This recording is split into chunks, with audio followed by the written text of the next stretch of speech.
ഇന്ന് നിങ്ങളെ ഞെട്ടിക്കാൻ പോകുന്ന ഒരു നിമിഷം പോലും കണ്ണെടുക്കാൻ സമ്മതിക്കാത്ത ഒരു മൈൻഡ് ഗെയിം ത്രില്ലർ സിനിമ കണ്ടാലും മനസ്സിനെ കൺഫ്യൂഷൻ്റെ മുൾമുനയിൽ നിർത്തുന്ന മലയാളത്തിലെ evergreen masterpiece Aparan. 1986 Padmarajan sir എഴുതിയ അപരൻ എന്ന പ്രശസ്തമായ ചെറുകഥയാണ് 1988 അദ്ദേഹം തന്നെ സിനിമയാക്കി മാറ്റിയത്.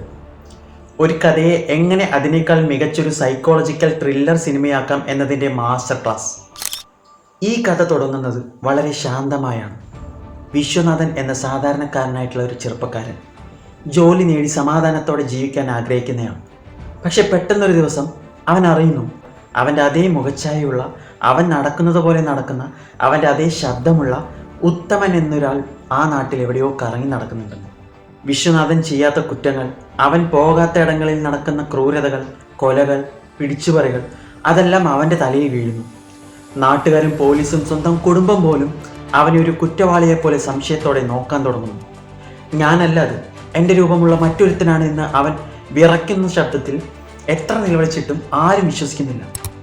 ഇവിടെയാണ് കഥയിലെ ഏറ്റവും വലിയ പേടി സ്വപ്നം.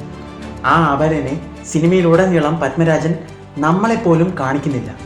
അങ്ങനെ ഒരാൾ ഉണ്ടോ, അതോ വിശ്വനാഥൻ്റെ മനസ്സിലെ കളി മാത്രമാണോ ഇത്? പ്രേക്ഷകനായ നമ്മൾ പോലും ഒരു നിമിഷം സംശയിച്ചു പോകും.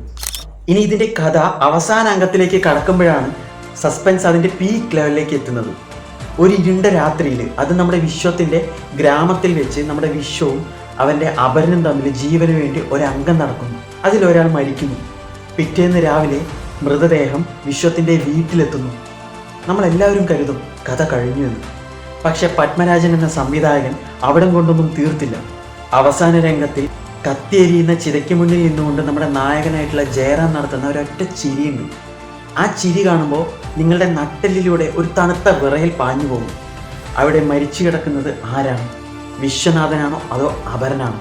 വീട്ടിൽ തിരികെ എത്തിയത് ആരാണ്? കൺഫ്യൂഷൻ. ഇതിൻ്റെ ഓരോ BGMഉം സംഗീതവും ചെയ്തിരിക്കുന്നത് ജോൺസൺ മാഷാണ്. അപ്പോൾ ഹൊറർ സിനിമകളെക്കാൾ നിങ്ങളെ ഭയപ്പെടുത്തുന്ന ഈ സൈക്കോളജിക്കൽ ത്രില്ലർ ഇതുവരെ നിങ്ങൾ ആരും കണ്ടിട്ടില്ലെങ്കിൽ ഒന്നും നോക്കണ്ട, ഇന്ന് തന്നെ കാണാൻ യൂട്യൂബിൽ അവൈലബിൾ ആണ്. ഈ സിനിമ കണ്ടു കഴിയുമ്പോൾ നിങ്ങൾക്ക് എന്ത് തോന്നുന്നു എന്ന് താഴെ കമൻറ്റ് ചെയ്യാൻ മറക്കരുത്. അപ്പോൾ ക്ലൈമാക്സിൽ ആ ചിരിച്ചത് ആരാണ്? വിശ്വമാണോ അതോ ഉത്തമനോ?